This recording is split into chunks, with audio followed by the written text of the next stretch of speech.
चाप्यन्ये यजन्तो मामुपासते ಏಕತ್ವೇನ ಪೃಥಕ್ತ್ವೇನ ಬಹುಧಾ ವಿಶ್ವತೋಮುಖಂ.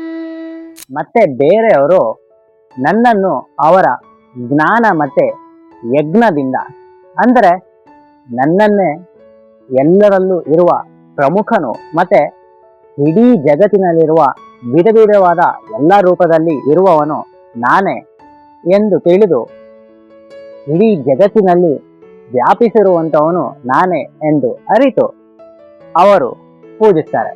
ಇದೇನಿದು one in all ಮತ್ತೆ ಬೇರೆ ಬೇರೆ ಎಲ್ಲ ರೂಪಗಳಲ್ಲೂ ಇರುವುದು ಒಬ್ಬನೇ ಅಂತ ಹೇಳಿದ್ರು ಅಂತ ಸ್ವಲ್ಪ ಕನ್ಫ್ಯೂಸಿಂಗ್ ಆಗಿರ್ಬೋದಲ್ಲ.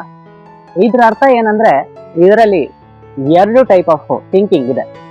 ಒಂದು, ಈ ಸೃಷ್ಟಿ ಆಗಿ ಪ್ರಳಯ ಆಗತ್ತಲ್ಲ, ಇದು ಆಗುವ ಸೈಕಲ್ಲು ತುಂಬಾ ಪುರಾತನ ಕಾಲದಿಂದನೂ ಆಗಿ ಬರ್ತಾ ಇರೋದ್ರಿಂದ ಇದನ್ನ ಕಾರಣ ದಶೆ ಅಂತ ಕರಿತೀವಿ. ಮತ್ತೆ ಇಲ್ಲಿ ಎಲ್ಲವೂ ಸೇರಿ ಒಂದೇ ಎಂಟಿಟಿಗೆ ಹೋಗಿ ಸೇರುವುದರಿಂದ ಅವರನ್ನ ಸೂಕ್ಷ್ಮ ಚೇತನ ವಿಚೇತನ ವಿಶಿಷ್ಟ ಬ್ರಹ್ಮನ್ ಅಂತ ಕರಿತೀವಿ. ಇದನ್ನೇ ನಾವು ಕಾರಣ ಬ್ರಹ್ಮನ್ ಅಂತಾನೂ ಕರಿತೀವಿ. ಎರಡನೇದು ಬಂದು, ಈ ಸೃಷ್ಟಿಯಲ್ಲಿ ಇರುವ ಎಲ್ಲ ಜೀವರಾಶಿಗಳು ಹುಟ್ಟಬೇಕಾದ್ರೆ ಒಂದೇ ಎಂಟಿಟಿಯಿಂದ ಬಂದು ವಿಧ ವಿಧವಾದ ರೂಪ, ವಿಧ ವಿಧವಾದ ಐಡೆಂಟಿಟಿ ಪಡೆದಿರ್ಬೇಕಾದ್ರೆ ಇವೆಲ್ಲವೂ ಬಂದಿರೋದು ಒಂದೇ ಎಂಟಿಟಿಯಿಂದ. ಮತ್ತೆ ಅದೆಲ್ಲದಕ್ಕೂ ಒಂದು ರೀಸನ್ ಇದೆ ಅನ್ನೋದೇ ಈ ಕಾರ್ಯದಶೆ ಅಂತ ಕರಿತೀವಿ.